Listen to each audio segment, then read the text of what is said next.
పఠింప శ్రేష్ఠ గ్రంథము బైబిల్. అనుదినం పఠించిన ప్రేమతో నడుపును ఓ పఠింప శ్రేష్ఠ గ్రంథము Bible. The best book to read is the Bible. The best book to read is the Bible. If you read it every day, it will lead you all the way. Oh, the best book to read is the Bible. Hallelujah. మనం కూర్చుందాం. దేవుడు మన ఎంతవరకు ఆరాధనలో గ్రహించి పరిశుద్ధాత్మని విడుదల చేసి మనందరితో ఉంటే మన కొంత సమయం ప్రభువుని గుర్తించి ఆయన ఆరాధించే వారిగా ఆయన మహింపరిచే వారిగా మనము ఇక్కడ ఉన్నాము. అంతేకాకుండా కొన్ని మాటలు కూడా ఆలకించి ప్రభు చెప్తున్న మాటలను మన హృదయంలో మరి భద్రపరుచుకునే ఈ వారం దినములు దాన్ని మనం నెమర వేసుకుంటూ మరి ఆ విధంగా జీవించాలనేసి ఉదయకాల సంఘంలో దేవుడు కోరుకుంటున్నాడు. కనుక చేరు వచ్చిన సంఘాన్ని అంతటిని మరోసారి ప్రభు నామలో మీకు కృతజ్ఞతలు తెలియజేస్తున్నాను. అది ప్రాముఖ్యమైన సమయము. దేవుని పరిశుద్ధ గ్రంథంలో నుంచి కొన్ని మాటలు మనము విందాం. అది గత వారం దినాల్లో నెలలో మనము ఆత్మ ఫలాల గురించి మనము కొన్ని మాటలు నేర్చుకున్నాం. మరి జ్ఞాపకం ఉన్నాయో లేవో తెలియదు కానీ మొత్తం మీద కొంతమంది అయితే నోట్ చేసుకున్నారు. మంచి మాటలు మంచిదండి. మంచి విషయాలు ఉంటే నోట్ చేసుకుంటూ చాలా మంచిది. అంతేకాకుండా కొన్ని సామెతలు లేక కొన్ని సేయింగ్స్ అంటారు ఇంగ్లీష్ లో, చక్కని మాటల్ని మరి అవి మన జీవితానికి ఎంతో ఉపయోగం. మనం నోట్ చేసి పెట్టుకోవాలి. వాటిని కూడా మరి వాట్సాప్ లో కూడా మనం చూస్తాం. మంచి మంచి విషయాలు మంచి మంచి మాటల్ని వాట్సాప్ ద్వారా తెలియజేస్తూ ఉంటారు. అవి కూడా మనము చదివి గ్రహించి ఆ మాటలు మనము జ్ఞాపకించుకోవాలి. ఈ రోజు మరి ఒక ప్రత్యేకమైనటువంటి మాట మనసాక్షి అన్న మాట మీద దేవుడు మరి మనం ధ్యానించాలని ప్రభు కోరుకుంటున్నాడు. ప్రార్థించి మాట్లాడినప్పుడు మరి దేవుడు తెలియజేసిన మాటలు ఏంటంటే మనసాక్షి గురించి మనము కొన్ని మాటలు మనం ఈ రోజు జ్ఞాపకం చేసుకుందాం, ధ్యానిద్దాం కదండి. మనసాక్షి అంటే మనందరికీ తెలుసున్న మాటే, పరిచయం ఉన్న మాట ఇది కదండి. అంటే ఏంటో మనం ఎక్స్ప్లెయిన్ చేయలేము, కానీ మనసాక్షి అంటే మనకు అందరికీ తెలుసు కదండి. మనసాక్షి అన్నది ఎక్కడ ఉంటుందండి? అది మనసాక్షి మన హృదయంలోనే లేక మన శరీరంలో దేవుడు అమర్చి ఉంచిన మాట మనసాక్షి అండి. మనసు ఉన్నదన్న విషయం మనందరికి తెలుసు కదా. ప్రతి ఒక్కరికి దేవుడు మనసు ఇచ్చాడు. మనసు ఇచ్చిన దేవుడు అండి మనసు ఇచ్చి దాన్ని అది కొన్ని సమయాల్లో మనకి సాక్ష్యం చెప్పేలాగా ఉంచాడు అనమాట. అదే మనసాక్షి కదా. మన మనసాక్షి మనతో మాట్లాడుతూ ఉంటది.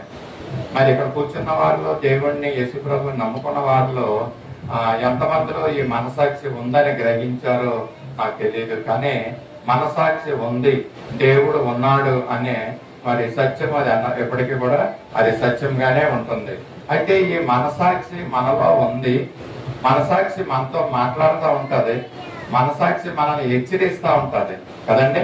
మనసాక్షి చేసే పనులు మనసు ప్లస్ సాక్ష్యం. మన మనసు మనకు సాక్ష్యం చెప్తుంది. దాన్నే మనసాక్షి అని కూడా మరి అంటూ ఉంటారు, మనసాక్షి చెప్పడం.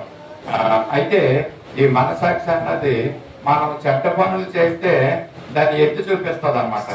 ఏంటి మరి నువ్వు ఈ విధంగా జీవిస్తున్నావు, మరి ఈ విధంగా చెడ్డ మాటలు పలుకుతున్నావు, చెడ్డ క్రియలు చేస్తున్నావు, చెడ్డ ఆలోచనలు నువ్వు ఆలోచిస్తున్నావు అనేసి మనలో ఉన్న మనసాక్షి మనకి ఎత్తి చూసి చెప్తా ఉంటది అనమాట అండి. ఎస్ మనం చేసేది ఇది తప్పు అంటే ఒకవేళ మన ఇంట్లో ఉన్న మన తల్లిదండ్రులు లేకపోతే మన భర్త భార్య ఏంటి మీరు చేసి పని బాగోలేదని చెప్తారు కదండి. మంచి పని కాకపోతే ఇది మంచిది కాదు మనకని కొంతమంది మన శ్రేయోభిలాషులు, మన బంధువులు, మన తోబుట్టు వారు, రక్త సంబంధులు ఈ విధంగా చెప్పిన సందర్భాలు కొన్ని ఉంటా ఉంటాయి. మరి కొంతమంది అయితే నాకెందుకులే, వాళ్ళు ఏ పాపంలో పడి ఏ విధంగా జీవిస్తే నాకెందుకులే అనేసి కొంతమంది పట్టించుకోరండి కొంతమంది. అయితే ఈ మనసాక్షి చెప్పిన విషయాలు ఒకవేళ కొంతమంది చెప్పిన మాటలు మనం వినకపోవచ్చు, దాన్ని గ్రహించుకోకపోవచ్చు, దాన్ని మనం సరిదిద్దుకోకపోవచ్చు, కానీ మన మనసాక్షి మనతో మాట్లాడుతున్నప్పుడు ఆలోచించవలసిన విషయం అండి. మన మనసాక్షి మనతో లేచి మనలో ఉండి మనల్ని గర్తిస్తాం, మనతో మాట్లాడుతూ ఉంటారు, మనల్ని హెచ్చరిస్తూ ఉంటారు కూడా. మనసాక్షి చేసే పనులు ఎలా ఉన్నాయో చూసారు కదండి.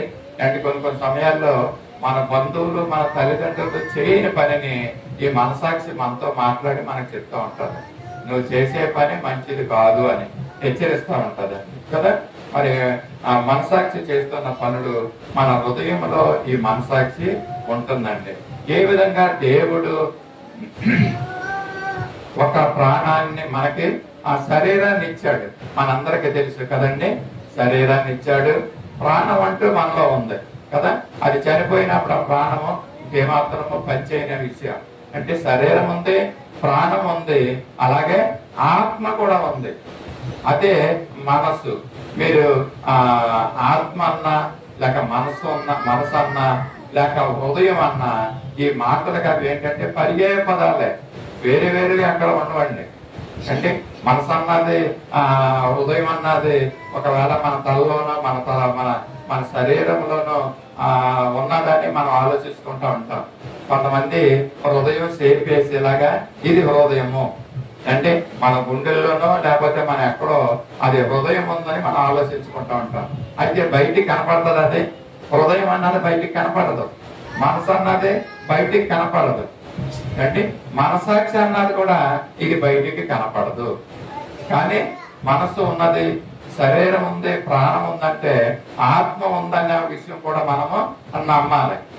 అంటే ఆ ఆత్మ గురించే మరి ఈ యొక్క క్రైస్తవత్వం అంతా లేక క్రైస్తవులు మరి యాజకులు మరి అనేకమైనటువంటి డినామినేషన్స్ ఆ యొక్క ఆ సంస్థలు ఈ విధంగా ఆత్మ గురించి ఆత్మీయ విషయాలు తెలియజేయడానికే మరి ఉన్నాయండి. మరి ఆ యొక్క కార్యక్రమాల కూటాలు పెట్టి అమ్మా నీలో మనసు అనేది దేవుడు ఉంచాడు అనే విషయాలు తెలియజేస్తున్నాడు. మనం కూడా ఒకసారి ఆత్మ గురించి అప్పుడప్పుడు మధ్యలో దేవుని ప్రేరేపణ బట్టి ఆత్మ గురించి నేను చెప్తా ఉండేవాడిని.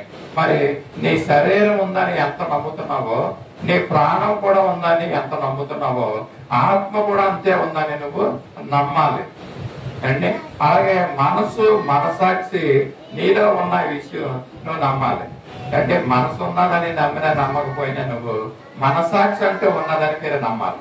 ఎందుకంటే ఒక్కొక్కసారి మనం ఒంటరిగా కూర్చున్నప్పుడు కానీ కొన్ని సార్లు ఈ మనసాక్షి అనేది మనతో మాట్లాడుతూ ఉంటదండి.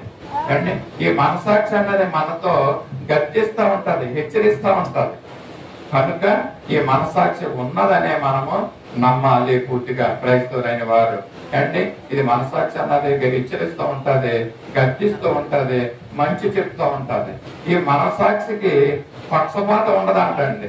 నువ్వు ఎంత చెడ్డవాడు అయినా ఎంత చెడ్డదాని అయినా నీ మనసాక్షి నీతో హెచ్చరిస్తూ ఉంటది. నువ్వు చేసే పనులను బట్టి, మాట్లాడే విషయాన్ని బట్టి మనసాక్షి మనతో మరి మాట్లాడుతున్న సందర్భాలు అనేకమైనవి ఉంటాయి. అయితే కొంతమందిలో ఈ మనసాక్షి ఉన్నదనే నమ్మరు. కొంతమంది మనసాక్షి ఏదో చెప్తా ఉంటారులే, ఈ దైవ సేవకుల పని ఏమి ఉండదు, యాజకు మరి దైవ జనులకి ఏ పని ఉండదు కనుక ఏదో విషయం చెప్తా ఉంటారు అని కొంతమంది దాన్ని పట్టించుకునే పరిస్థితులు కొంతమందికి ఉంటా ఉంటాయండి.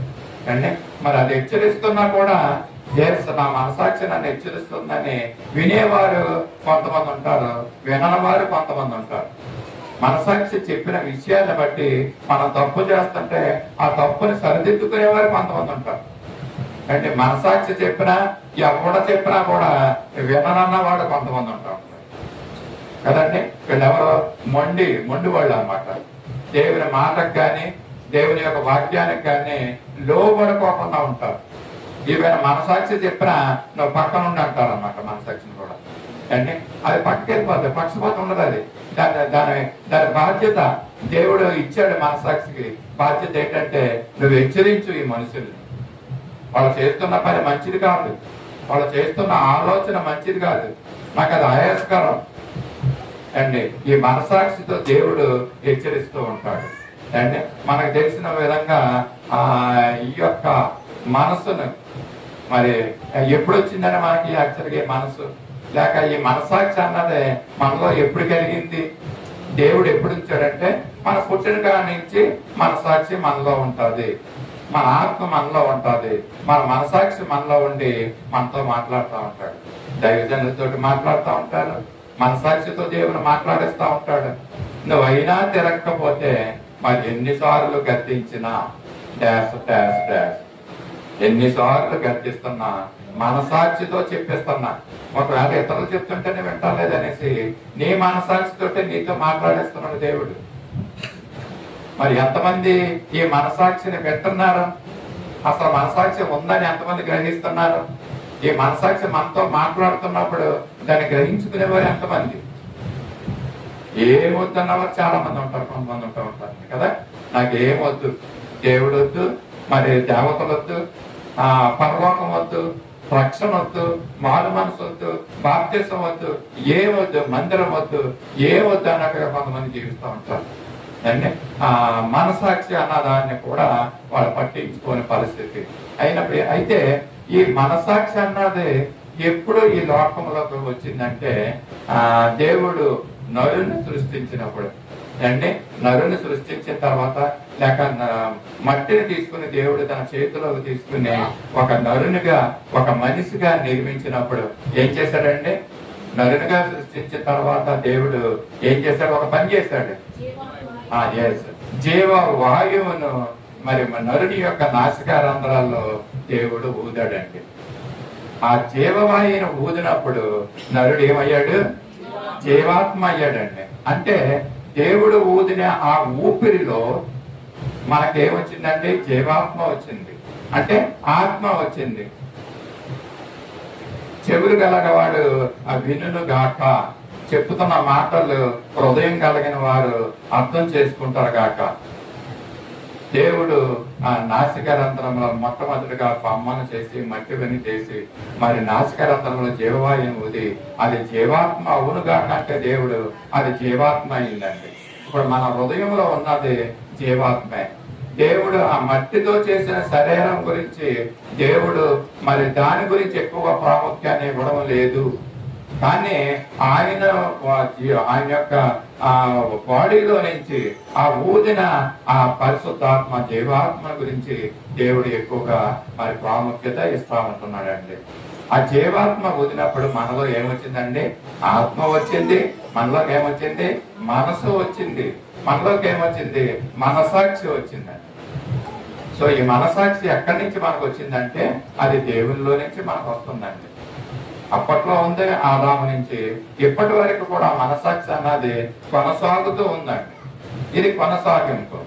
అంటే మనసాక్షి దేవుడు మనకు అనుగ్రహించిన ఒక అద్భుతమైన బొమ్మ.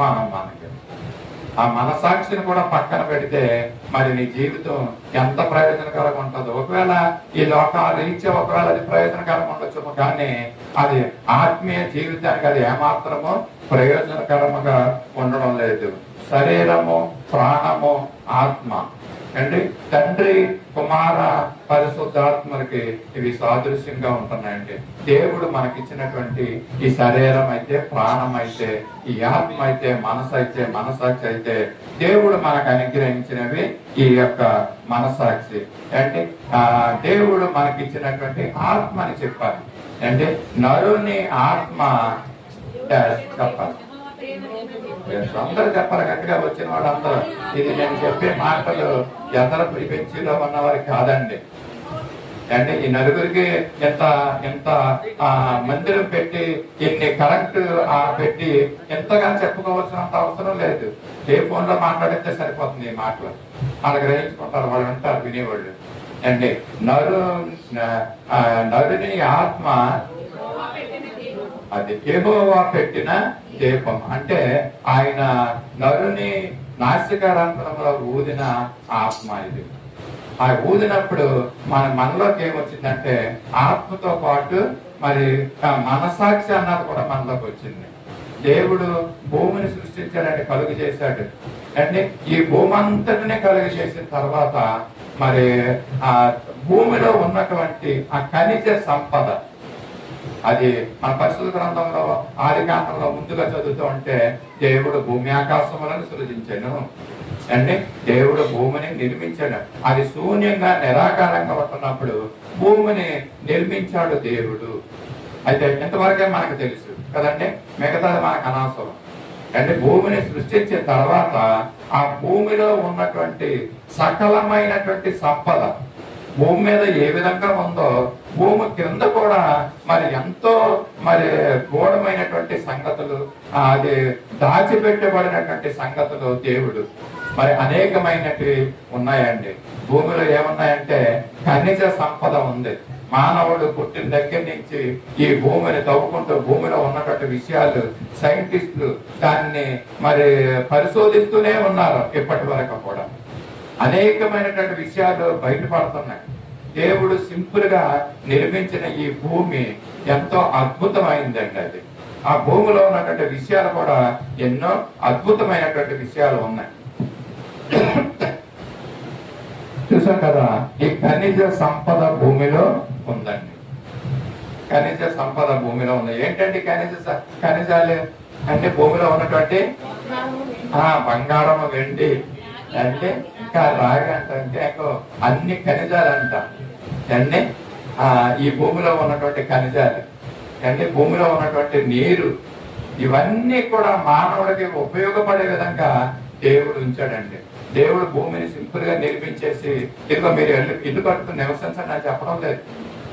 భూమిలో ఎన్నో విషయాలు గుప్తంగా దేవుడు ఉంచాడండి. ఇప్పటికీ సైంటిస్టులకి వాళ్ళ ఆలోచనకి అంతు పట్టడం లేదు ఈ యొక్క భూమిలో ఏమేమి ఉన్నాయని. అంటే ప్రాముఖ్యంగా మరి భూమిని సృష్టించిన దేవుడు భూమిలో అనేకమైన ఖనిజాలు అంటే బొగ్గు గురించి మనం మర్చిపోయాం కదా.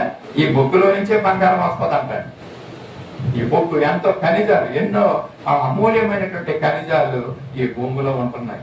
వజ్ర వైడూర్యాలు, ఈ భూ సంపద మనకి దేవుడు ఇచ్చి ఉన్నాడండి. దేవుడు భూమిని నిర్మించిన తర్వాత అలాగే మనం పుట్టిన తర్వాత మనం ఎంత నిర్లక్ష్యంగా ఉంటామంటే ఆ గాలి వస్తుంటే మరి ఉచితంగా దేవుడు ఇచ్చాడంటే ఆ గాలిని మనకి, దాన్ని పీల్చుకుంటూ మనం బ్రతికేస్తా ఉంటున్నాం. కానీ దేవుడు ఇచ్చినటువంటి ఆ ఊపిరిలో అండి జీవాత్మ ఉంది అండి, మనసాక్షి ఉంది. దాంట్లో దేవుడు నీకు గుర్తున్న దానికి ఇచ్చేయలేదు. నువ్వు తీసుకున్నటువంటి ఆ ఊపిరిలో మన హృదయంలో మన జీవితం మన యొక్క శరీరంలో ప్రభు అమర్చినటువంటి విషయము ఈ మనసాక్షి.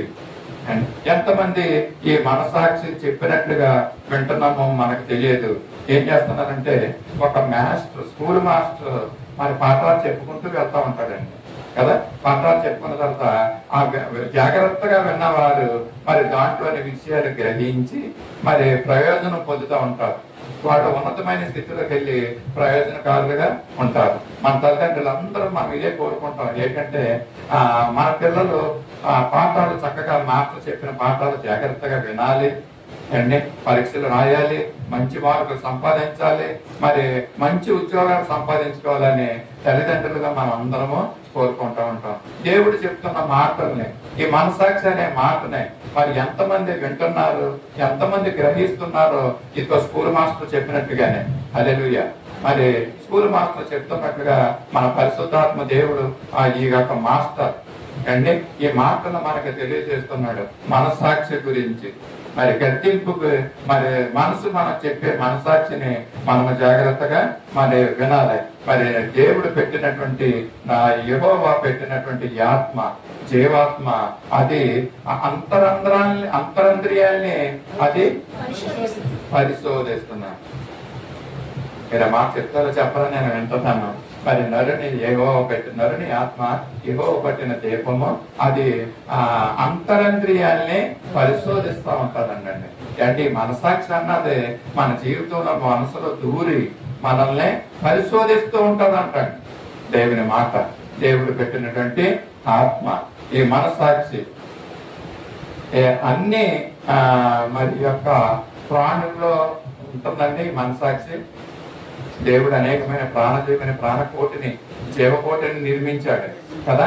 మనం ఇప్పుడు మాట్లాడుకుంటున్నాము మనసాక్షి గురించి. ఈ మనసాక్షి అన్నది అన్ని ప్రాణుల్లో ఉంటుందా లేదా? ఎవరెక్కడ చెప్పారు? మనసాక్షి అన్నది అన్ని ప్రాణుల్లో ఉంటుందా లేదా? అవి గట్టి చెప్పండి. Yes, okay. అన్ని ప్రాణుల్లో ఈ దేవుడు ఈ ఆత్మను ఉంచలేదండి. లేక ఈ మనసాక్షిని దేవుడు ఉంచలేదు. మనుషునిలోనే మాత్రమే దేవుడు మరి జీవవాయువుని ఊదాడు గనక ఆ జీవాత్మ మనలో ఉంది, మనలో మనసాక్షి ఉంది. ఇవన్నీ కలుగు చేసిన వాడు దేవుడేనండి కదా. మరి ఈ యొక్క మనసాక్షి పని ఏంటంటే దేవుడు పెట్టింది, మనం తప్పు చేస్తుంటే ఇది తప్పు అబ్బాయి అని చెప్తుంది అన్నమాట. మనల్ని హెచ్చరిస్తా ఉంటదండి ఈ మనసాక్షి. మరి ఈ మనసాక్షి పరిశుద్ధ గ్రంథంలో ఆదాము నుంచి లేక ఆదాము నుంచి మోసే దినాల వరకు ఈ మనసాక్షి ఎంతగానో పనిచేస్తుంది. ఎందుకన్నానంటే మోసే దినం వరకు అని. మోసే తర్వాత ఏమొచ్చిందండి, మోసేకు దేవుడు పదాజ్ఞలు ఇచ్చాడు, ధర్మశాస్త్రాన్ని ఇచ్చాడు. సో ఈ మోసేకు ముందున్నటువంటి వారు ఆదాము అండి, కయ్యూని, ఏబేలు చనిపోయాడు అనుకోండి. అలాగే మరి మెతుశేల, హానోకులు, మరి అలాగే అబ్రాహాము తండ్రి గురించి మనం చెప్పుకున్నాం ఎవరండి, తెరహు, మరి అబ్రాహాము, అలాగే వారి యొక్క తమ్ముళ్ళు, మరి వారి కుటుంబము, కోడళ్ళు, అలాగే మరి మోసే దినం వరకు అబ్రాహాము, ఇస్సాకు, యాకోబులు అండి, ఆ సంతానము, ఇశ్రాయేలు సంతానము, వీళ్ళందరూ కూడా ఆదాము నుంచి నోవాహుల మధ్యలో మనం మర్చిపోయాం.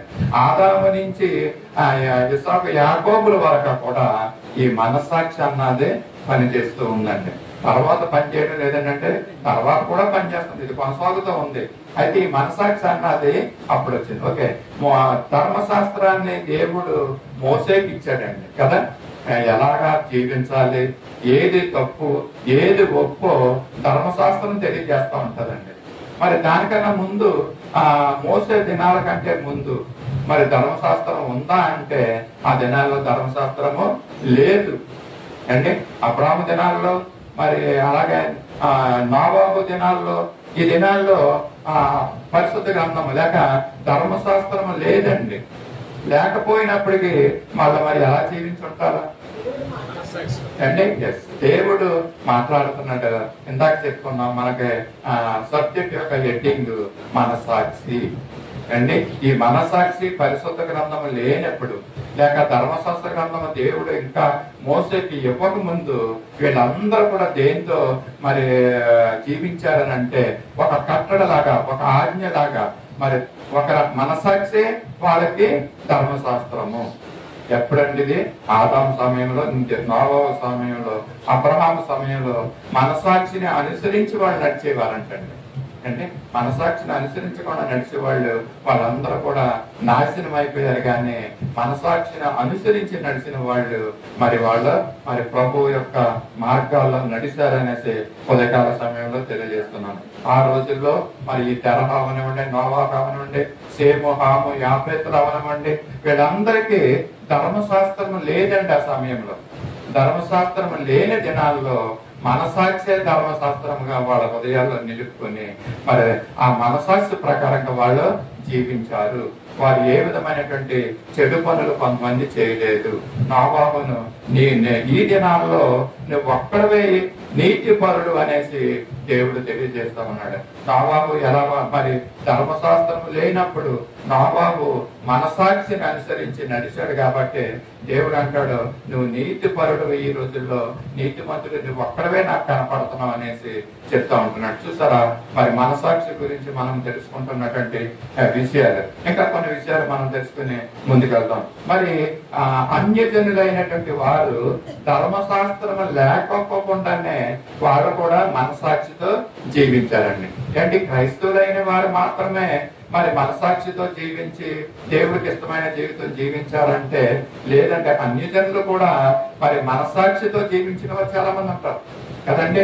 మన స్నేహితులు, మన ప్రియులు, అన్యజనులు, అన్యులైనటువంటి వారు కూడా ఎంతో భక్తి చేస్తూ ఉంటారు. వాళ్ళలో కొంతమంది నాన్ వెజ్ అంటే మాంసం తినకోకుండా ఉన్నవాడు కొంతమంది అండి. ఎంతో పరిశుద్ధంగా జీవించే వాళ్ళు చాలా మంది ఉంటారు.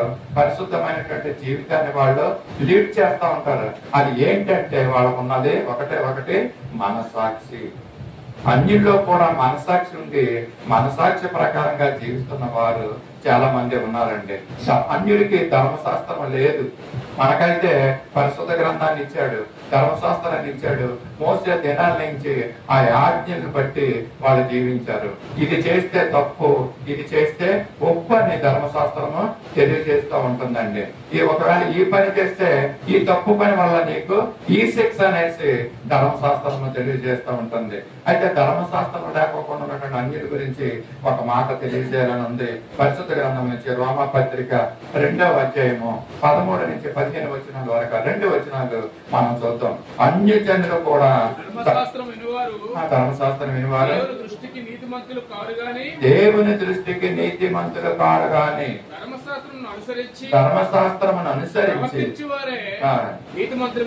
నీతిమంతులుగా ఎంచబడుతున్నారండి. అంటే ధర్మశాస్త్రాన్ని అనుసరించి ఒకవేళ ధర్మశాస్త్రం లేకపోయినప్పటికీ కూడా ధర్మశాస్త్రం ఉన్నట్లుగా అంటే అది చెప్పినట్లుగా మరి చేయగలిగితే అది ఎంతో శ్రేష్టమండి కదా.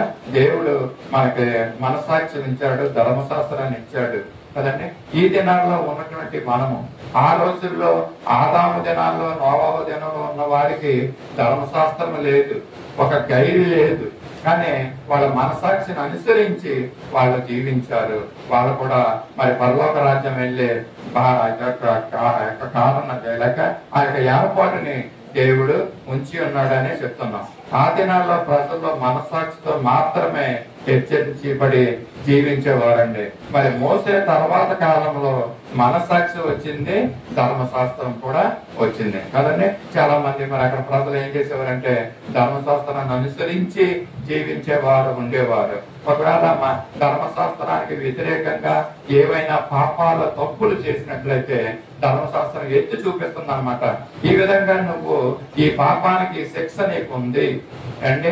మరి లేదంటే ఒకవేళ నువ్వు పశ్చాత్తాపడితే ఈ పాపానికి ఈ యొక్క బలిని నువ్వు అర్పించాలనేసి ధర్మశాస్త్రం చెప్తా ఉంటుంది. ఇంకా చెప్పాలంటే మరి కంటికి కన్ను పంటికి పన్ను అన్న విధంగా ధర్మశాస్త్రం తెలియజేస్తుంది. ఒకవేళ నువ్వు తప్పు చేస్తే వెంటనే నిన్ను మరి ఆ తప్పును బట్టి శిక్షించాలి ధర్మశాస్త్రం చెప్తున్న విషయం. లేక బలులను అర్పించి ఆ పాపం నుండి నువ్వు విముక్తి కాగలవని ఒక మార్గాన్ని ఈ ధర్మశాస్త్రము తెలియజేస్తుంది. అందుకనే ఆ రోజుల్లో ఎక్కువగా బలులు అర్పించేవారు కదండి. కోడల్ని, దూడల్ని, లేక గొర్రెల్ని, మేకల్ని విస్తారంగా వాళ్ళ పాపం చేయడం, వాళ్ళ బలిని అర్పించడం, అంటే పాపం చేయడం మళ్ళా బలిని అర్పించడం, ఈ విధంగా బలులు అర్పిస్తూ ఉన్నారండి. ధర్మశాస్త్రం ఎప్పుడంటే యేసు ప్రభు ఈ లోకానికి రాకముందు మోసేకి ఇచ్చినటువంటి ధర్మశాస్త్రం ఏంటంటే నువ్వు చేసిన తప్పును బట్టి నువ్వు బలి ఇవ్వాలన్నమాట. బలి ఇస్తేనే నీకు క్షమాపణ ఉంటుందని ఇక్కడ తెలియజేస్తున్నారు. బలులు, పండుగలు చేస్తున్న మరి ధర్మశాస్త్రంలో అనేకమైనటువంటి పండుగలు ఉన్నాయండి కదా. మీరు తెలుసవన్నీ ఆ పండుగల గురించి. మరి అలాగే బలులు అర్పించడం విషయం కూడా అనేకమైన బలులు ఉన్నాయి. అయితే యేసు ప్రభువు వారు ఈ లోకానికి వచ్చిన తర్వాత ఆ యొక్క బలి గురించి మరి ఇంకా బలులు అనే దాన్ని యేసు ప్రభువు వారు ఆపేశాడు, కొట్టేశాడు అనేసి కూడా ఈ విధంగా తెలియజేస్తున్నారు. ఇదే విషయం హోషేయ ప్రవక్త తన ప్రవచనం ప్రవచిస్తాడండి. పండుగల గురించి, అమావాస్యల గురించి, బలుల గురించి హోషేయ ప్రవక్త మాట చెప్తున్నాడు. 2వ అధ్యాయము 11వ వచనంలో ఏమంటున్నాడంటే, హోషేయ గ్రంథము 2వ అధ్యాయము 11వ వచనంలో ఉత్సవ కాలములను, పండుగలను, అమావాస్యలను మాన్పిస్తాననేసి యోషేయ ప్రవక్త ద్వారా ఇది ప్రవచనం ప్రవచించాడండి. మరి యేసు ప్రభు కాలం వస్తుంది. ఇది హోషేయ కాలంలో దేవుడు హోషేయ ప్రవక్తని పులికొల్పి ఈ యొక్క ప్రవచనాలను ప్రవచించే విధంగా చూపిస్తున్నాడు. అంతేకాకుండా అపోస్తలుడైన పౌలు మరి ఈ యొక్క ధర్మశాస్త్రాన్ని బట్టి మనం ఏం నేర్చుకుంటున్నాం అంటే ఇప్పుడు మనసాక్షి గురించి నేర్చుకుంటున్నాం. మరి ధర్మశాస్త్రం రాకముందు మనసాక్షి మాత్రమే ఉండేది. ఆ సమయంలో ధర్మశాస్త్రం వచ్చిన తర్వాత చేస్తున్న పాపాలకి శిక్ష ఉందని ధర్మశాస్త్రం చెప్తుంది. మరి ఆ పాపాల నుంచి ఏ విధంగా వెళ్ళాలో, విడుదల కావాలో ఒక మార్గం తెలియజేస్తుంది. కానీ ధర్మశాస్త్రం పాప విముక్తిని చేయలేకపోతుంది. అపోస్తలుడైన పౌలు కొలస్సే పత్రికలో ఏమంటున్నాడండి, 2వ అధ్యాయం 16వ వచనంలో చూస్తూ ఉంటే, అన్నపానముల విషయంలోను, అమావాస్య విశ్రాంతి దినముల్లోను మీకు తీర్పు తీర్చని ఎవరికి అవకాశము ఇవ్వద్దు అని అన్నాడండి. మనసాక్షి గురించి మనం చెప్తున్నట్లయితే మరి మంచి మనసాక్షి అండి, బలమైనటువంటి మనసాక్షి మనకు ఉండాలని దేవుడు చెప్తున్నాడు. అదే సమయంలో సంఘంలో కూర్చున్న మనకి మరి కొన్నిసార్లు బలహీనమైపోతా ఉంటాం అండి. మనలో ఉన్నటువంటి మనసాక్షి కొన్నిసార్లు ఏమవుతుందంటే అది బలహీనమైపోతుందండి. బలహీనమైనటువంటి మనసాక్షిగా ఉన్నవారు కొంతమంది ఉంటారు. ఇటువంటి వారిని బలపరచడానికి అపోస్తలుడైన పౌలు కొన్ని మాటలు ఇక్కడ చెప్తున్నాడు. కొలస్సీ పత్రిక 2:16 ఏమంటారంటే, కాబట్టి అన్నపానముల విషయంలో, పండుగ అమావాస్య విశ్రాంతి దినం విషయంలోనైనను మీకు తీర్పు తీర్చని ఎవరికి అవకాశం ఇవ్వద్దు అంటున్నాడండి. బలహీనమైనటువంటి మనసాక్షి. ఇప్పుడు కూర్చున్న మనలో చాలా మంది మనసాక్షి బలంగా ఉండదండి. ఒకవేళ ఒక సమయంలో మంచి బలమైనటువంటి మనసాక్షి కలిగి ఉంటే మరికొద్ది సేపట్లో మన విశ్వాసము, మన మనసాక్షి బలహీనం అయిపోతూ ఉంటుందండి. బలహీనమైనటువంటి మనసాక్షి గురించి అపోస్తలుడైన పౌలు చెప్తూ ఏమంటాడంటే, పండుగ అమావాస్య దినాల గురించి, భోజనాల గురించి కూడా ఇక్కడ చెప్తున్నాడు. కానీ ఇప్పుడు యేసు ప్రభు వచ్చిన తర్వాత ఈ పండుగలు అమావాస్యలు దేవుడు యేసు ప్రభు వారు మార్పించారండి. బలులు లేవు కదా యేసు ప్రభువు వచ్చిన తర్వాత. ఎందుకంటే ఆయన ఒక్కడే, ఆయన మరి సిలువనెక్కి ఈ బలులన్నిటికీ సమానమైనటువంటి బలిని యేసు ప్రభువు వారు ఇచ్చారు. మరి ఇంకా నో మోర్ సాక్రిఫైసెస్ అంటారండి. ఇంకా సాక్రిఫైసెస్ లేవంట యేసు ప్రభువు వచ్చి వెళ్ళిన తర్వాత. కనుక అపోస్తలుడైన పౌలు కూడా చెప్తున్నాడు అనమాట. హోషేయ ప్రవక్త ప్రవచించాడు, అదే పౌలు మరి దృఢపరుస్తున్నాడు. ఏంటంటే మరి పండుగ అమావాస్య దినాలు మనము పాటించకూడదనేసేసండి. అంతేకాకుండా అన్నపానాల విషయంలో మనం ఎలా ఉండాలంట, బలంగా ఉండాలంటండి. బలహీనంగా మనము ఉండకూడదు అనేసి అన్నపాన విషయంలో పౌలు చెప్తూ ఉంటున్నాడు. మరి ఏ విధంగా ఉండాలి అంటే, మరి ఇంతకు ముందు కూడా 2 సార్లు నేను చెప్పాను, ఆహార విషయంలో మనం ఎంత జాగ్రత్తగా ఉండాలి అండి, ఎంత గౌరవంగా మనం ఉండాలి. ఆహారం తినే విషయంలో, మనం తీసుకునే విషయంలో మరి ఎంత గౌరవంగా ఉండాలని నేను మాకు ఇంతకు ముందు కూడా చెప్పాను. అపోస్తలుడైన పౌలు కూడా ఇక్కడ చెప్తూ ఉంటున్నాడు అన్నపానాల గురించి. ఏమంటాడంటే, తిమోతి పత్రికలో కావాల్సిన ఒక మాట చెప్తాడు.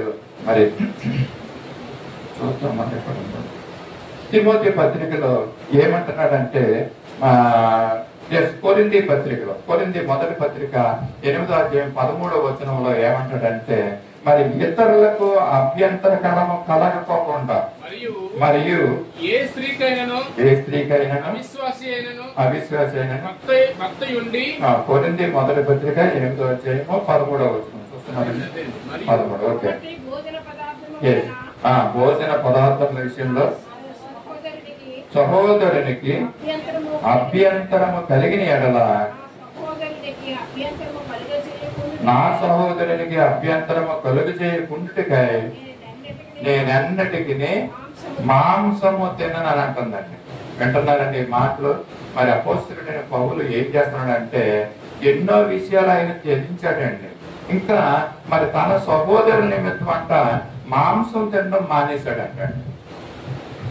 ఇది ఏ మనసాక్షి అవ్వచ్చు? ఇది బలమైనటువంటి మనసాక్షి, మంచి మనసాక్షి. అపోస్తలుడైన పౌలుకు ఉన్నటువంటి మనసాక్షి ఏంటంటే గద్దించింది అనమాట. ఒక చోట మనందరం కూర్చొని ఇక్కడ భోజనం చేస్తున్నామండి, మీరందరూ చారు గుడ్డుతో తింటున్నారు ఇక్కడ అండి. నాకొక్కడికి చికెన్ 65 ఫ్రైలు ఇక్కడ కూర్చొని తింటా ఉంటే ఎలా ఉంటుంది? అది మనసాక్షి ఏం చేయాలంటే అది గద్దించాలి. ఏమంటే మనం ఒక దిక్కున ఉన్నప్పుడు అందరితో సమానంగా మనం ఏం చెయ్యాలంటే మనం భోజనం చెయ్యాలి.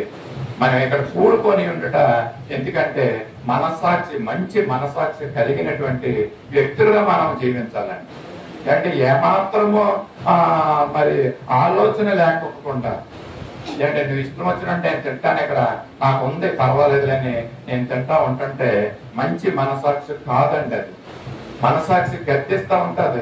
ఇదిగో ఇక్కడ అందరూ చారుతో భోజనం చేస్తుంటే నువ్వు అక్కడో చికెన్ ఫ్రై తోటి ఆ లెక్క ఫ్రై నువ్వు తింటా కూర్చుంటున్నావు అని మనసు గద్దించదని మనల్ని, మన మనసాక్షి మనల్ని గద్దించదా?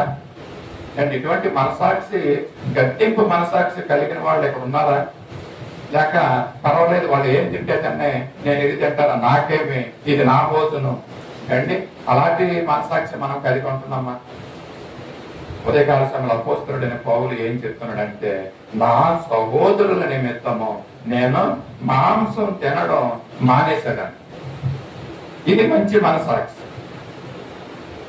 కనుక ప్రియులారా, ఈ మధ్యాహ్న కాల సమయంలో హోషేయ భక్తుడు ఆ దినాల్లో పండుగలు ఉత్సవాలు చేసుకునేవారు.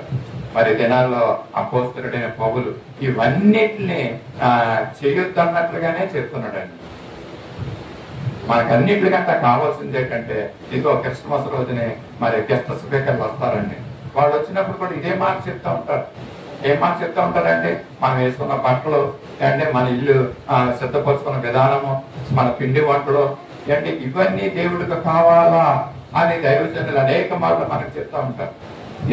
దేవుడికి కావాల్సింది ఏంటంటే మన హృదయము, అదేనండి మన మనస్సు, అదే మన మనసాక్షి. దేవుడు కోరుకుంటున్నది ఇది. ఏ విధమైన మనసాక్షితో మనం హెచ్చరింపబడాలి, మనం గర్తించాలని. ఆ మనసాక్షి గర్తింపుకి మనం ఏమవ్వాలంటే లోబడాలనేసి ఇక్కడ తెలియజేస్తున్నాడు. అపోస్తలుడైన పౌలు చేసిన మంచి పని ఇది. మంచి పనేనండి ఇది కదా. మాంసాన్ని మానుకుంటాం తన సహోదరుల గురించి అండి. ఆయన ఎన్నెన్నో ప్రాంతాలు తిరుగుతూ ఉంటాడు. ఆహారం గురించి పట్టించుకోడు అసలు. ఆయన ఏది ఉంటే అది తిని మరి ఆ యొక్క పరిచర్యలో సువార్తలో మరి ఊర్లు సాగుతూ వెళ్తా ఉంటాడండి. ఒకవేళ ఆయన చుట్టూ మరి మిగతా మనుషులు ఉన్నారేమో అండి, నాకు మాంసాన్ని ప్రిపేర్ చేసి ఇవ్వండి అక్కడ అడగడండి. అపోస్తలుడైన పౌలు సేవ చేయడానికి వెళ్ళినప్పుడు అక్కడ ఒకవేళ 3 రోజులు మీటింగ్లు పెట్టుకున్నాను అనుకోండి అక్కడ అండి, వాళ్ళకి భారం అవ్వకూడదు. ఈయన మనసాక్షి గర్తిస్తుంది. నేను అక్కడికి వెళ్ళి వాళ్ళు ఏదో అప్పు చేసి ఆ మీటింగ్ 3 రోజులు మీటింగ్లు పెడుతుంటే మరి దేవుని యొక్క వాక్యాన్ని వివరించమని నన్ను పిలిస్తే అక్కడికి వెళితే అక్కడ నేను వాళ్ళకి భారంగా ఉండకూడదు.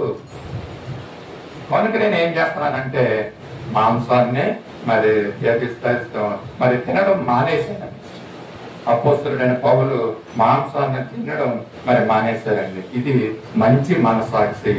మనకున్నటువంటి మనసాక్షి ఏ విధంగా ఉండాలి? మన మనసాక్షి మనల్ని హెచ్చరిస్తూ ఉండాలి. ప్రతి విషయంలో కూడా ప్రభువుకు మహిమకరం కానిటువంటి ఆ విషయం ఏదైనప్పటికీ కూడా మన మనసాక్షి చెప్తున్నప్పుడు మరి దానికి లోబడి జీవించిన వాళ్ళు మరి ప్రయోజనకారులు అవుతారు, మంచి మార్గాల్లో వాళ్ళు ఉంటారు. మరి ఈ యొక్క సమయంలో మంచి మనసాక్షి కలిగినటువంటి ఒక వ్యక్తిని మనము జ్ఞాపకం చేసుకున్నాం. మీకు స్ట్రైక్ అవ్వాలి ఎవరన్నా ఒక అంటే మీకు మీ మనసులోకి మంచి మనసాక్షి కలిగినటువంటి వ్యక్తి బైబిల్లో జ్ఞాపకం రావాలి. జ్ఞాపకం వచ్చిందండి? మంచి మనసాక్షి కలిగినట్టు పర్లేదు చెప్పండి. ఇది ఏమి పిచ్చి కాదు. పౌలు అన్నారు, చక్రి అన్నారు, మంచిది. నేను అనుకునే ఆ వ్యక్తిని మీరు చెప్పాలి. మంచి మనసాక్షి కలిగినట్టు నేను అంటాను. మరి నిండు మనసుతో దేవుని అనుసరించినటువంటి వ్యక్తి కాలేబండి. ఇక్కడ మనం అడిగింది ఏంటి? మంచి మనసాక్షి కలిగినటువంటి వ్యక్తి ఎవరంటే ఆయన దావీదు. ఇది నన్ను అనదర్ కింగ్ డేవిడ్. దేవుడికి దావీదుకి ఎంత మంచి మనసాక్షి ఉందో మరి మనం అందరం నేనేదో దావీదు మంచి మనసాక్షి కలిగిన వాడని చెప్పేస్తే మీరు నమ్మేయకూడదండి. దీనికి రుజువులు కావాలి మనకి. ఎలాంటి విషయంలో ఆయన మంచి మనసాక్షి కలిగిన వాడండి. దావీదు అని చెప్పగానే మనకి ఏం గుర్తొచ్చేస్తుందంటే బత్షెబా గుర్తొస్తుంది మనకి కదండి. ఆయన చేసిన పాపం గుర్తొచ్చేస్తుంది. కానీ అదొక్కటే విషయం. దేవుడు దాన్ని కూడా క్షమించేశాడండి. దేవుడు క్షమించిన విషయం ఏదంటే ఊరియా విషయంలో అంటే దావీదు ఊరియాని చంపిన విషయంలో మాత్రమే దేవుడు కోపం అయ్యాడు. మరి బత్షెబా విషయంలో క్షమించాడు దేవుడు. మనం జ్ఞాపకం చేసుకోవాల్సింది ఏంటంటే దావీదు విషయంలో చేసిన పాపం ఏంటంటే ఊరియాని చంపించిన విషయం. దానివల్ల దావీదుకు రావాల్సిన శిక్ష అంతా కూడా పడ్డది. ఈ ఉదయకాల సమయంలో మనం జ్ఞాపకం చేసుకునేది ఏంటంటే మంచి మనసాక్షి గురించి. మంచి మనసాక్షి కలిగినటువంటి వ్యక్తి ఎవరంటే దావీదు. అది ఎలాగానంటే చూద్దాం. సమూయేలు గ్రంథము, మొదటి సమూయేలు గ్రంథము 24వ అధ్యాయము 2 నుంచి కొన్ని వచనాలు మనం అక్కడక్కడ మనం చూద్దాం. సమూయేలు గ్రంథం, మొదటి సమూయేలు గ్రంథము. సౌలు ఇశ్రాయేలు అందరిలో నుండి 3000 మందిని ఏర్పరచుకొని వచ్చి కొండ మేకలకు వాసములకు శిలాపర్వతం మీద దావీదును అతని జనులను వెతుకుటకై బయలుదేరను. చాలండి. ఇక్కడ ఏం చేస్తున్నాడంటే సౌలు రాజు దావీదును వెతకడానికి, ఇంకా చెప్పాలంటే అతను వెంటాడుతున్నాడు.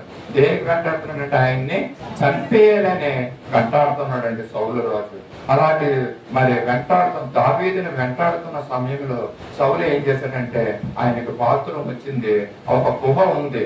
ఆ గుహలోకి ఆయన వెళ్ళి ఆ బాత్రూమ్ పని చేసుకుంటుండగా అక్కడ ఉన్నటువంటి మరి దావీదు యొక్క మనుషులు మరి సౌలుని అక్కడ చూసి మరి ఏం చెప్తున్నారంటే, దావీదు జనులు, అదిగో నీ దృష్టికి ఏది మంచిదో 4వ వచనంలో, అది నీవు అతనికి చేయనట్లు నీ శత్రువుని నీ చేతికి అప్పగించునని యెహోవా నీతో చెప్పిన దినం వచ్చింది. దావీదు లేచి సౌలునకు తెలియకుండా అతని పైవస్త్రపు చెంగును కోసెను. సౌలు పైవస్త్రము తాను కోసనని దావీదు మనస్సు ఎంతగానో బాధపడ్డాడంటండి. దావీదు మనసు నొచ్చుకున్నాడంటండి. అంటే దావీదుని చంపేయాలని సొలొమోను వెంటాడుతూ తరుముతూ మరి ఉంటున్నప్పుడు ఆయన ప్రాణాపాయ పరిస్థితుల్లో మరి దావీదు ఉంటున్నాడండి. అలాంటి సమయం వాళ్ళు ఏం చేశారంటే దావీదుతో కూడా ఉన్న జనులు ఏం చేశారంటే ఒక గుహలోకి వెళ్ళి దాక్కున్నారండి. ఆ గుహలోకి ఈ యొక్క సౌలు రాజు బాత్రూమ్ విషయమైన అదే గుహలోకి వెళ్ళి ఉన్నాడు. ఈ దావీదు జనులు గుహ లోపల భాగంలో ఉన్నారు. మరి సౌలు ఏం చేశాడంటే మరి అక్కడ గుహ మరి మొదటి భాగంలోనే ఉండి మరి ఆ బాత్రూమ్కి వెళ్తున్నట్టుగా మనము చూస్తూ ఉంటున్నాం. ఆ సమయంలో దావీదు జనులు దావీదుని చూసి మరి ఇదిగో నీ శత్రువు నీ చేతికి దేవుడు అప్పగిస్తున్నాడు, ఇదిగో అక్కడ ఉన్నాడు, నువ్వు వెళ్ళి ఆ గుహలో ఉన్నాడు కాబట్టి అతను తప్పించుకోవటానికి మరి అవకాశం లేదు కనుక నువ్వు వెళ్ళే నీ శత్రువును నువ్వు చంపని దావీదుతో జనులు చెప్తున్నప్పుడు మరి దావీదు ఏం చేశాడంటే ఆ సమయంలో సౌలు పైవస్త్రమును తాను సౌలు ఏం చేశాడు మరి దావీదు ఏం చేశాడంటే దావీదు లేచి వచ్చి సౌలు నాకు తెలియకుండా అతని పై వస్త్రపు చెంగుని కోసాడండి. అంటే యాక్చువల్గా సౌలుని చంపేయాలి, చంపకోకుండా ఏం చేశాడంటే అతను ఉన్నటువంటి వస్త్రం యొక్క చెంగు దాన్ని కోసాడంట దావీది. మరి దావీదు లేచి సౌలునకు తెలియకుండా అతని పై వస్త్రం చెంగు కోసాను, సౌలు పై వస్త్రమును తాను కోసానని దావీదు మనసులో ఎంతగానో నొచ్చుకున్నాడంట. ఎందుకు నొచ్చుకున్నాడంటే ఇతడు యెహోవా చేత అభిషేకము నొందిన వాడు గనక యెహోవా చేత అభిషేక్తుడైన నా ప్రభువునకు నేను ఈ కార్యము చేస్తానని, ఎంత దుష్కార్యం, యెహోవాను బట్టి అతను నేను చంపనని తన జనులతో చెప్పాడంటండి. సౌలు అభిషేకించబడిన వాడు మరి తన శత్రువు అయినప్పటికీ కూడా తన మామ తన సౌలు తన దగ్గరికి చంపుదాన్ని వచ్చినప్పటికీ కూడా సౌలును చంపుకోకుండా ఏం చేశాడంటే సౌలు యొక్క వస్త్రాన్ని కోసాడంటండి. కోసి ఆయన తీసుకెళ్లాడు అనమాట. అయితే దావీదు ఏం చేస్తున్నాడంటే తన మనసులో ఎంతగానో నొచ్చుకుంటున్నాడు అంటండి. సౌలు యొక్క వస్త్రాన్ని కోసినందుకు, అయ్యో ఆమె యెహోవా చేత అభిషేకం నందిన వారి యొక్క మరి వస్త్రాన్ని నేను కోసని అనేసి ఆయన మనసులో నొచ్చుకుంటూ మనము చూస్తూ ఉంటున్నాం.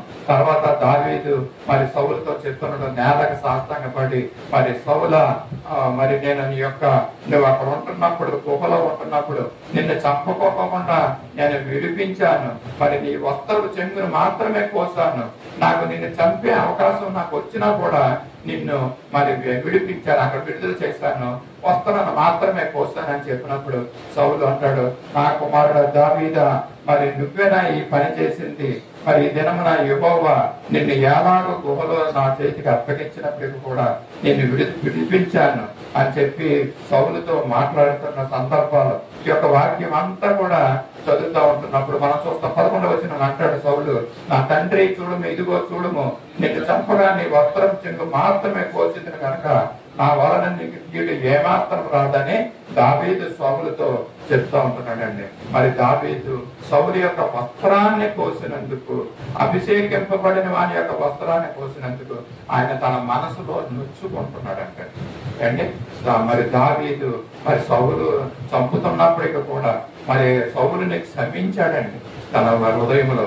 ఆయన్ని క్షమించి నేను ఇతన్ని చంపను, అభిషేకింపబడినటువంటి సౌలు నేను చంపను, మరి దేవుడే చూసుకుంటాడు ఈ విషయం, మరి నాకు దేవుడే న్యాయం తీర్చుతాడు. 15వ వచనంలో యెహోవా నీకును నాకును మధ్య న్యాయాధిపతిపై తీర్పు తీర్చిన గాక, నా సంగతి విచారించి నా పక్షమున వ్యాజ్యం ఆడతాడు, నేను నిర్దోషినిగా ఉంటాననేసి మరి దావీదు చెప్తున్నప్పుడు సౌలు ఏమంటాడంటే, దావీదుతో ఇట్లనే యెహోవా నన్ను నీ చేతికి అప్పకెక్కకుండా మరి దావీదుతో అంటాడు, నాయన ఈ పలుకు నీదేనా అని బిగ్గరగా సౌలు ఏడుస్తున్నాడు. ఎందుకంటే ఆయన చావవలసిన పరిస్థితి నుంచి మరి బ్రతికాడండి. మరి ఆయనకి ఏడుపు వచ్చింది, సౌలు దావీదు నన్ను చంపకోకుండా నన్ను విడిపించాడని సౌలు అన్నాడే గానీ తర్వాత ఏం చేస్తాడంటే ఇంకా కొన్ని మాటలు కూడా చెప్తాడు. సౌలు నీవు నాకు ఉపకారం చేసిన వాడవై నా ఎడల నీకున్న ఉపకార బుద్ధిని వెల్లడి చేసేది కనుక నీవు నాకంటే నీతిపరుడని సౌలు దావీదు గురించి కొన్ని మాటలు పలకడం మనం చూస్తూ ఉంటున్నాం. దావీదు నీతిపరుడని శత్రువైన సౌలు మరి చెప్పడం మనం వింటూ ఉంటున్నామండి కదా. ఈ విధంగా మంచి మనసాక్షి కలిగినటువంటి మనము, మన యొక్క ప్రజలు, మన తోటి ఉంటున్న వారు, లేక మన శత్రువులు, మనకు అపకారాన్ని తలపెట్టిన వారు కూడా సహితము ఈ విధంగా మరి మనం చెప్పగలుగుతున్నారా? ఇదిగో ఫలానా వ్యక్తి, మరి ఎంతసేపు ఆ వ్యక్తి గురించి మరి చెడుగానే చెప్తాం కానీ మంచిగా మనము చెప్పం. దావీదైతే మంచి మనసాక్షి కలిగి చేతికి వచ్చిన శత్రువుని చంపకోకుండా విడిచిపెట్టాడండి. ఇది దేవుడే చూసుకుంటాడు, దేవుడే న్యాయాన్ని తీర్చుతాడని దేవుని చేతికి అప్పగించినటువంటి విషయం దావీదు కనుక మరి ఇటువంటి శత్రువుని చంపకోకుండా విడుదల చేసినటువంటి దావీదు యొక్క మనసాక్షి అది మంచి మనసాక్షి కాదండి. మరి ఎంతో మంచి మనసాక్షితో దేవుడు మరి దావీదుకి మరి చేస్తున్నట్టుగా మనం చూస్తున్నాం. అంతేకాకుండా రెండో సందర్భం కూడా మనం చూద్దాం. అలాంటి సందర్భమే దావీదు సందర్భం, ఇది సౌలుతో ఉన్నటువంటి సందర్భమే. సమూయేలు మొదటి గ్రంథం 26వ అధ్యాయము నెక్స్ట్ పేజ్ లో ఉంటుంది. 26వ అధ్యాయము మరికొన్ని మాటలు నేను చూస్తూ ఉంటాను. 26వ అధ్యాయం ఇక్కడ ఏమంటారంటే, అంతట జీబీలు గిబియోలో సౌలునొద్దకు వచ్చి దావీదు యెష్షయిను ఎదుట అకిలియానంలో దాగి ఉన్నాడని తెలియజేయగా సౌలు లేచి ఇశ్రాయేలులో ఏర్పరచబడిన 3000 మందిని తీసుకుని జీపు అరణ్యంలో దావీదుని వెతుటకు జీపు అరణ్యమునకు పోయాను. 300 మంది మనుషుల్ని అంటే ఇదే సౌలు మరలా దావీదుని చంపడానికి మరలా వెళ్తున్నాడండి. మరి అతన్ని వదిలేసినా కూడా మరి మరలా దావీదుని చంపడానికే వెళ్తున్నాడు. ఎందుకంటే అతను మరి సౌలు కంటే ఎక్కువైపోతాడని, ఒకవేళ దావీదు రాజ్యాన్ని ఆక్రమించుకుంటాడని మరి సౌలు దావీదు మీద మరి పగబట్టి ఉన్నాడండి. ఒకసారి చంపకోకుండా విడిచిపెట్టినా కూడా మరలా మరి దావీదుని చంపడానికి వెళ్తున్నాడండి. ఇక్కడ మనం చూద్దాం 5వ వచనంలో సౌలు క్రొత్త దళములు పండుకొనగా దండువారు అతని చుట్టూ పండుకొని ఉన్నారంటే అప్పుడు దావీదు పాలెంలోనికి సౌలు దగ్గరికి నాతో కూడా ఎవరు వచ్చారని ఇత్తుడైన అహీమెలెకును సెరూయా కుమారుడు యావోబును సహోదరుడు అబీషైని అడగగా నీతో కూడా నేను వచ్చినని అబీషై అన్నాడండి. దావీదును అబీషయి రాత్రి వేళ ఆ జనముల దగ్గరికి పోగా సౌలు దండు క్రొత్తడంలో పండుకొని నిద్రపోతున్నదంటండి. అంటే దావీదును తరపడానికి 300 మంది మనుషుల్ని సౌలు తీసుకుని వెళ్ళి మరి చీకటైన తర్వాత ఏం చేస్తున్నారంటే ఆ క్రొత్తలలో పండుకున్నారంటండి. పండుకొని ఉన్నప్పుడు మరి దావీదు మనుషులు ఆ విషయాన్ని చూసి దావీదు దగ్గరికి వచ్చి, ఇదిగో నీ శత్రువు నీ చేతికి దేవుడు అప్పగిస్తున్నాడు, ఇదిగో ఫలానా స్థలంలో పండుకొని ఉన్నాడు, నువ్వు ఇప్పుడే వెళ్ళి లేదా నేను వెళ్ళి ఆ సైన్యాధిపతి చెప్తానండి అభిషేక్ అనుకుంటా, నేను ఇప్పుడే వెళ్ళి మరి నేలకు దిగమట్టుకు ఒక ఈటుతో అతన్ని చంపరా అనేసి దావీదు అడిగితే నువ్వు అతన్ని ఎంత మాత్రము చంపొద్దనే మరి దావీదు తెలియజేస్తున్నాడండి. మరి అప్పుడు వెళ్తున్నప్పుడు 7వ వచనం చూస్తాం. దావీదును అబీషైను రాత్రి వేళ ఆ జనుల దగ్గరికి పోగా సౌలు దండు కొత్తలంలో పండుకొని నిద్రపోతున్నప్పుడు మరి అబీషై దావీదుతో దేవుడు ఈ దినమున నీ శత్రువును అప్పగించినని చెప్పినప్పటికీ కూడా మరి ఏం చేస్తున్నాడంటే 11వ వచనం ఉంది, యెహోవా చేత అభిషేకమునొందిన వానిని నేను చంపను, అలాగను నేను చేయకుండా యెహోవా నన్ను ఆపును కాక. అయితే అతని తలగడ దగ్గర ఉన్న ఈటెను నేల బుట్టెను తీసుకుని మనం వెళ్ళిపోదాం రండి అనేసి ఆ విధంగా సౌలు తలగడ దగ్గర ఉన్నటువంటి మరి ఈటెను నేల బుట్టెని తీసుకుని వాళ్ళిద్దరు వెళ్ళిపోయినట్టుగా మనము చూస్తూ ఉంటున్నాం కదండి. మరి ఇది రెండోసారి సౌలు తరుముతా ఉంటున్నాడు దావీదుని. మరి చంపాలనే ఉద్దేశంతో తరుముతుంటున్నాడు, కానీ దేవుడు దావీదుని తప్పిస్తున్నాడు.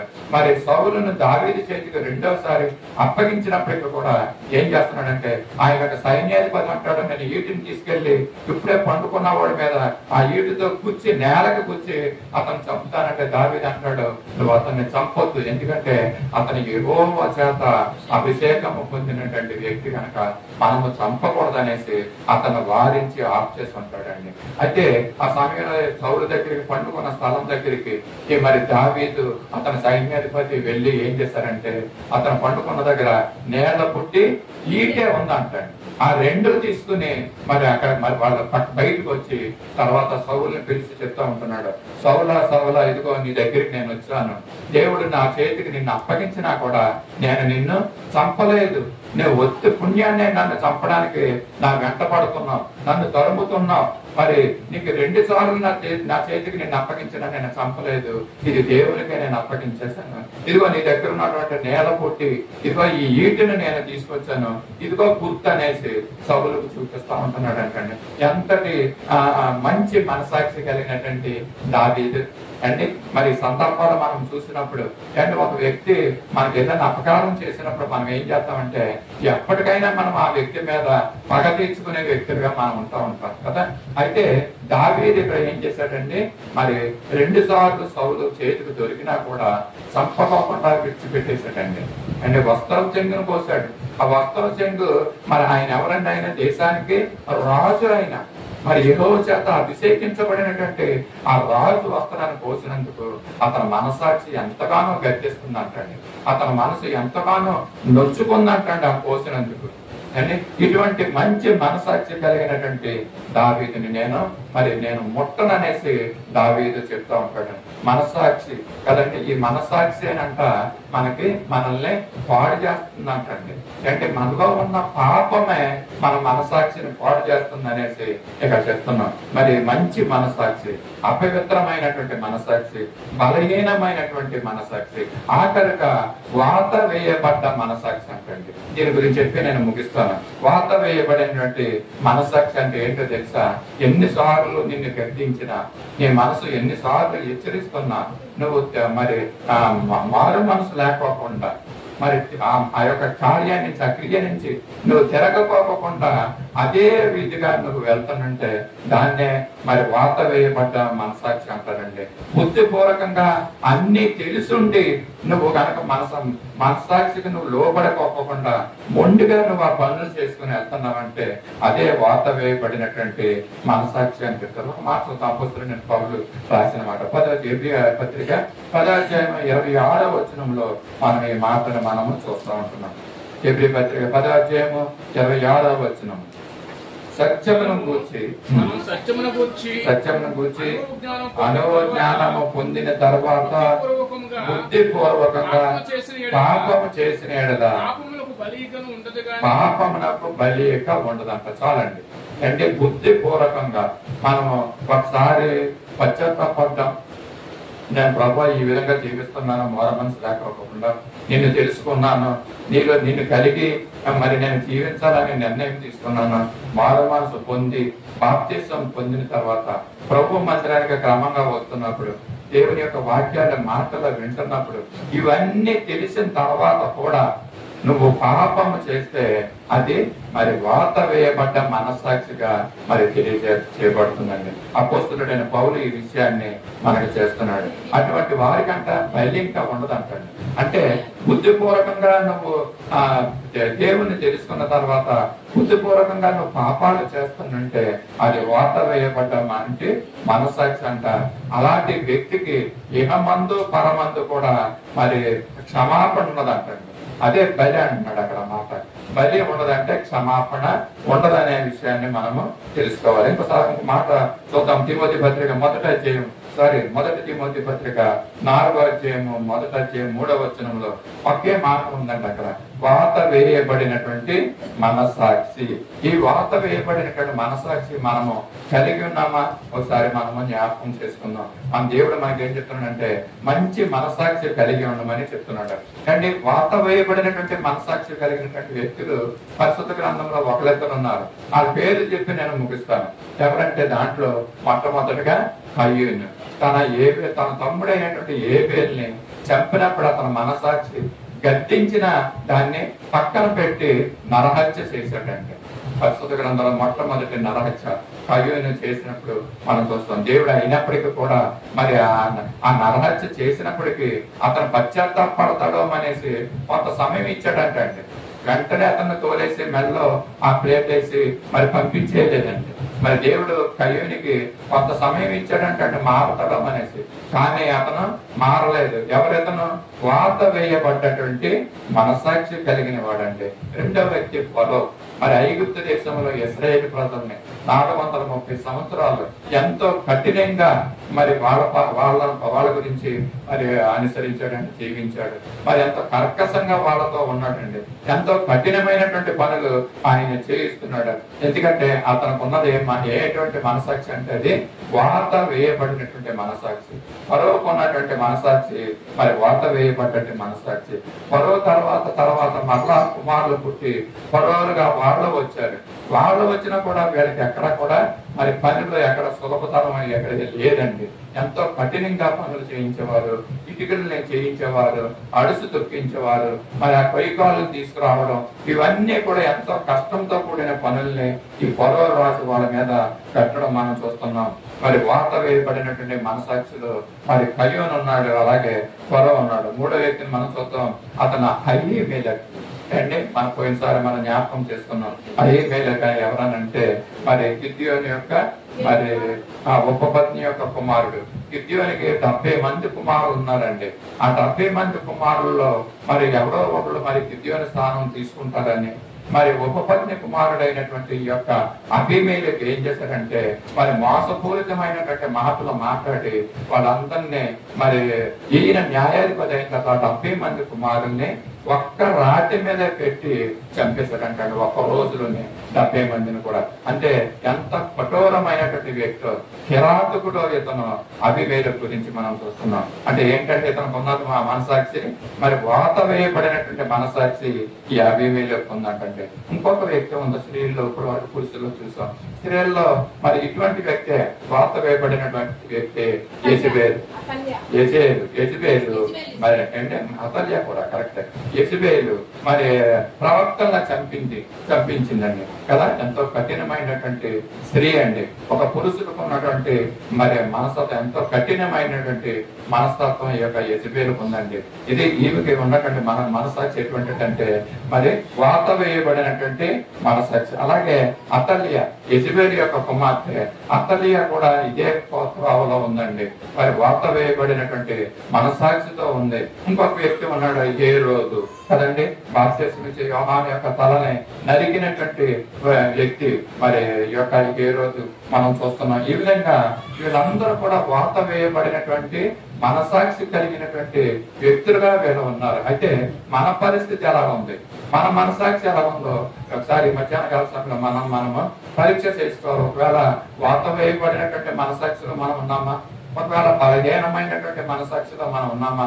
ఒకవేళ బలహీనమైనటువంటి మనసాక్షిలో మనం ఉంటేనంట మరి బలమైనటువంటి మనసాక్షిలో రావడానికి మనకి అవకాశాలు ఉన్నాయంటండి. మంచి మనసాక్షులు కలిగిన వారంగా మనము మార్పు చెందొచ్చు. కనుక సంఘంలో ఈ దినాన్ని ఈ మాటలు వింటున్న మనము మరి బలమైనటువంటి మనసాక్షిలోకి మనం వెళ్ళాలి. ఒకవేళ మరి బలహీనమైనటువంటి మనసాక్షి ఉంటే బలమైనటువంటి మనసాక్షిలోకి మనం వెళ్ళాలని మనం కోరుకుంటున్నాం. ఇందాక జ్ఞాపకం చేస్తున్నాం కదండి. నిండు మనసాక్షి మనసు కలిగి దేవుణ్ణి అనుసరించినటువంటి వ్యక్తి కాలేబు. మరి ఈ విధంగా దావీదు ఉన్నాడు, మంచి మనసాక్షి. తను చేసిన పనిని బట్టి ఇదిగో అభిషేకించబడిన వాడిని నేను చంపకూడదని తన మనసాక్షి చెప్పిన విధంగా మరి ఆయన ఫాలో అయ్యాడండి కదా. కనుకనే అతను మంచి మనస్సు కలిగినటువంటి క్రియలు ఆయన చేసి ఉన్నాడు. ఆఖరుగా మన రక్షకుడు మన ప్రభు యేసుక్రీస్తు మరి ఎటువంటి మనసాక్షి ఆయన కలిగి ఉన్నాడు, ఆయన ఎటువంటి మనసు కలిగి ఉన్నాడు. అటువంటి మనసాక్షితో మనం ఉండాలని ఈ మాటలు తెలియజేస్తున్నాం అండి. ఆయన మనసు యేసు ప్రభు లాంటి మనసు. ఎలాంటి మనసు అంటే ఆయన ఎలాంటి మనసాక్షి అంటే మంచి మనసాక్షి, నిర్మలమైనటువంటి మనసాక్షి అండి, బలమైనటువంటి మనసాక్షి. యేసు ప్రభుకు ఉన్నటువంటి మనసాక్షి నిర్మలమైనటువంటి మనసాక్షి అంటండి. నిర్మల మనస్సు కలిగినటువంటి మరి యేసయ్య. ఆయన గురించి చూద్దామా? యేసయ్యా నీ ప్రేమ ఎంత మధురమో, నా యేసయ్యా నీ ప్రేమ ఎంత మధురమో, యేసయ్యా నీ ప్రేమ ఎంత మధురమో, యేసయ్యా నీ మనసు ఎంత నిర్మలమో, చుంటితేనే ధారల కన్నా మంచి గోధుమ పంట కన్నా, చుంటితేనే ధారల కన్నా మంచి గోధుమ పంట కన్నా, ప్రేమ మధురమో నీ మనసు నిర్మలమో, ప్రేమ మధురమో నీ మనసు నిర్మలమో, నా యేసయ్యా నీ ప్రేమ ఎంత మధురమో, నా యేసయ్యా నీ మనసు ఎంత నిర్మలమో, చుంటితేనే ధారల కన్నా మంచి గోధుమ పంట కన్నా, చుంటితేనే ధారల కన్నా మంచి గోధుమ పంట కన్నా, ప్రేమ మధురమో నీ మనసు నిర్మలమో, ప్రేమ మధురమో నీ మనసు నిర్మలమో. హల్లెలూయా. యేసయ్య మనసు నిర్మలమైనటువంటి మనసు అంటారు మన పాఠం కదా. మరి యేసు ప్రభువు వారు మనల్ని కూడా కోరుకుంటున్నాడు, మంచి మనసాక్షి కలిగి మనల్ని జీవించమంటున్నాడు. అంటే ఈ ఉదయకాల సమయంలో మనసాక్షి గురించి దేవుడు మనకు నేర్పించాడు. కనుక మనము కఠినమైనటువంటి మనస్సు కలిగిన వారంతో కాకుండా, వాత వేయబడినటువంటి మనసాక్షి కలిగిన వారము కాకుండా, మంచి మనసాక్షితో యేసు ప్రభువుల వారు నిర్మలమైనటువంటి మనసాక్షి కలిగిన వారంగా మనం జీవించాలని దేవుడు మనల్ని కోరుకుంటున్నాడు. కనుక మనం కోరుకుందాం, మంచి మనసాక్షిని కలిగిన వారంగా మేము జీవిస్తాం ప్రభువా. దేవుని దగ్గర మనం ప్రార్థన చేసుకుందాం, దేవుని మనం అడుగుదాము. ఏంటి నిర్మలమైనటువంటి మనసాక్షి మనకు కలిగి ఉండాలని మరి మనం ఆ విధమైనటువంటి సాక్ష్యాన్ని మనం పొందాలండి. అంటే ఇతరులు మన గురించి ఏం చెప్పాలంటే, ఈ వ్యక్తి చాలా మంచి మనసు కలిగిన వాడు అని చెప్తా ఉంటారు. మంచిది అంటే ఇతని మనసు ఎంతో నిర్మలమైనటువంటి మనసు కలిగిన వాడు అనేసి చెప్పుకునే స్థితిలోకి మనం వెళ్ళాలంటే, ఆ విధంగా మనం జీవించడానికి మనం ప్రయత్నం చేద్దాం. ప్రభు మనకు ఆ విధంగా సహాయం చేసి మంచి మనసాక్షిలో మనం నడిపించాలని కోరుకుంటూ ఈ మాటలు నేను ముగిస్తున్నాను. ప్రార్థన చేసుకుందాం. మమ్మల్ని అతి మిత్రుగా ప్రేమించిన మా పదాలు పెట్టండి. పరిశుద్ధులైన దేవ, ప్రేమ నామని కృపల రాజా, నీ పరిశుద్ధ పాదాలకు వందనాలు స్తుతులు స్తోత్రాలు చెల్లించుకుంటున్నామయ్యా. సత్య సువార్త సహవాసంగా చిన్న మందగా ఈ దినాన్ని పరిశుద్ధ జనంన కూడి ఉండి నిన్ను మహింపరిచాం, నిన్ను స్తుతించాం, నిన్ను ఆరాధించాం ప్రభా. తండ్రి, నువ్వు మా ద్వారా నువ్వు మహిమ పొంది ఉన్నావని మేము నమ్ముతున్నాం మా తండ్రి. అంతేకాకుండా మంచి మాటలతో మమ్మల్ని తృప్తిపరిచిన గొప్ప దేవాన్ని స్తోత్రాలు. మంచి మనసాక్షి కలిగి ఉండమని ఉదయకాల సమయంలో మాకు తెలియజేశావు. ఈ మనసాక్షి అన్నదే ఇదిగో నువ్వు ఊపిరిలో ఉంది, నువ్వు జీవాత్మలో ఉందన్న విషయాన్ని కూడా మాకు తెలియజేసే. అవును, నువ్వు ఇచ్చిన నీ ఊపిరి మాలో ఉంది ప్రభా, నువ్వు ఇచ్చిన నీ జీవ ఆత్మ మాలో ఉంది, నువ్వు ఇచ్చిన మనసాక్షి మాలో ఉంది ప్రభా. దాని ప్రకారంగా మనసాక్షి చెప్పిన విధంగా మంచి మనసాక్షి కలిగి జీవించే కృపను మాకు అనుగ్రహించమని కోరుతున్నాం. మీరు సహాయాన్ని అనుగ్రహించండి. మంచి సాక్షులుగా అనేక మందికి మాదిరికరమైన జీవితాలు మేము జీవించే కృపను మాకు అనుగ్రహించమని ఇదిగో ప్రభావితపడినటువంటి మాటలు ప్రతి ఒక్కరి హృదయాల్లో మంచి నేల పడినటువంటి విత్తనాలుగా అవి మొలిచి ఎదిగి అనవదంతులుగా 100 ఫలించడం సహాయం చేయమని యేసయ్య పరిశుద్ధ నామములో అడిగి వేడుకుంటున్నాం తండ్రి. ఆమేన్. లేచి నిలబడదాం. పరలోక ప్రార్థన ఆశీర్వాదంతో సెలవుస్తున్నాం. పరలోకమందున మా తండ్రి, నీ నామం పరిశుద్ధపరచుకొని గాక, నీ రాజ్యం వచ్చిన గాక, నీ చిత్తం పరలోకమని నెరవేరుతున్నట్లు భూమి నెరవేరును గాక. మాకు కావాల్సిన అన్ని ఆహారం నేను మాకు తెచ్చేయండి. మా రుణస్థులను క్షమించిన ప్రకారం మా రుణం క్షమించండి. మమ్మల్ని సోదరులకు తేజాన్ని తగ్గించండి. ఎందుకంటే రాజ్యము, బలము, మహిమ నిరంతరము నీవున్నావు తండ్రి. ఆమె తొట్టిల్లకుండా మనల్ని కాపాడుటకును తన మహిమ ఎదుట ఆనందంతో మనం నిర్దోషులుగా నిలవబెట్టుకును శక్తి గల మన రక్షకుడైన అద్వితీయ దేవునికి మన ప్రభు అయిన యేసు క్రీస్తు యొక్క కృప మహిమ మహాత్మ్యమును మనల్ని ఆశీర్వదిస్తున్నట్టు పరిశుద్ధాత్మ దేవుని యొక్క అన్యోన్య సహవాసము ఇప్పుడు ఎల్లప్పుడూ సదా మనకు తోడై ఉండి కాపాడును గాక. ఆమేన్.